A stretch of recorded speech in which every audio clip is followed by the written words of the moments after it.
Welcome back, student. The next topic we'll study in the chapter biotechnology and its application is transgenic animals के बारे में पढ़ेंगे. Transgenic animals क्या होते हैं? Animals that have their DNA manipulated to possess and express an extra या foreign gene are known as transgenic animal. ऐसे animal जिनके डीएनए में हमने कुछ मैनिपुलेशन या चेंज कर दिया है to express an foreign gene, जिस जीन को लिंक करा है उसको एक्सप्रेस करने के लिए उसको बोलते हैं transgenic animal. Transgenic rats, rabbit, pig, sheep, cause and fish have been produce. अभी तक हमने इतनी सारी चीज़ें बना ली हैं. Although over 95% of all existing transgenic animals are mice. ज़्यादातर अभी हमारे 95% जितने भी हमने ट्रांसजेनिक एनिमल्स बनाए उनमें सबसे ज़्यादा कौन है? हमारे 95% माइस ही हम ज़्यादातर बनाते हैं.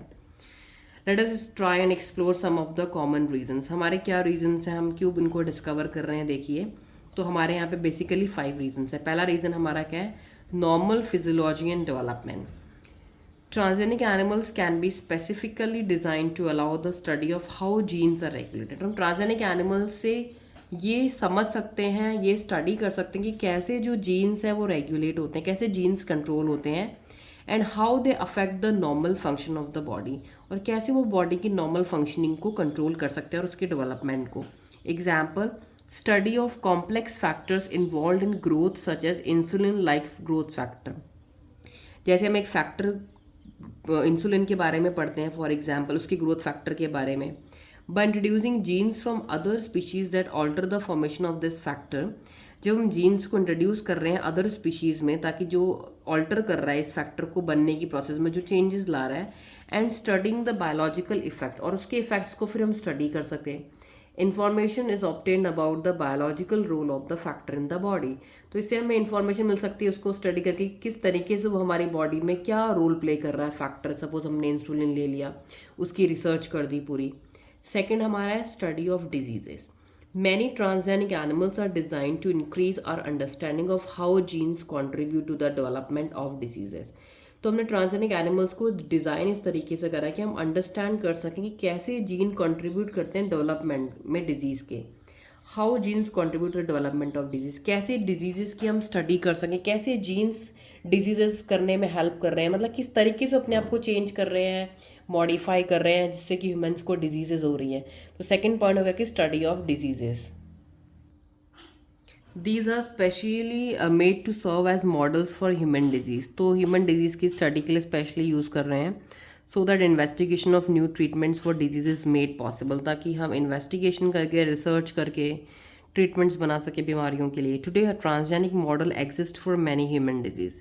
आज हमारे पास जो ट्रांसजेनिक मॉडल्स जो हमें मिल रहे हैं वो बहुत सारी ह्यूमन डिजीज़ के लिए मिल रहे हैं. सच एज जैसे कैंसर के लिए हम स्टडी के लिए कुछ मॉडल्स तैयार करें हमने, सिस्टिक फाइब्रोसिस के लिए, रूमेटॉइड आर्थराइटिस के लिए, अल्जाइमर्स डिजीज़ के लिए हम स्टडी कर रहे हैं. बहुत ख़तरनाक डिजीज़ हैं सारी की सारी. थर्ड हमारा है biological products.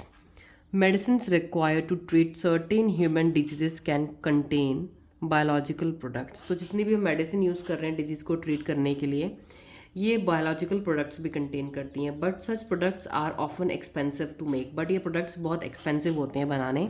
Transgenic animals that produce usual biological products can be created by introduction of the portion of DNA.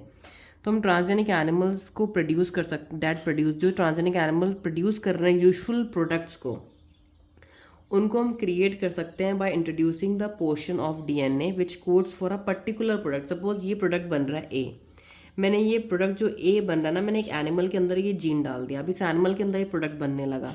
जैसे फॉर एग्जांपल देखिए, such as human protein alpha 1 antitrypsin, ये यूज्ड होता है to treat emphysema breathing problem होगी, इसको treat करने के लिए ये प्रोडक्ट यूज़ होता है. Similar attempts are being made for treatment of phenylketonuria. जैसे PKU डिजीज़ है, इसको ट्रीटमेंट करने के लिए और सिस्टिक फाइब्रोसिस को ट्रीट करने के लिए इन 1997 में क्या किया गया था, द फर्स्ट ट्रांसजेनिक काउ, सबसे पहली ऐसी गाय बनाई गई जो ट्रांसजेनिक थी, जिसके जीन्स को डीएनए को चेंज किया गया था, वो थी रोजी. Produced human protein enriched milk, जिसने बहुत ज़्यादा प्रोटीन इनरिच्ड मिल्क बनाया, जो कि 2.4 ग्राम पर लीटर में 2.4 ग्राम प्रोटीन था.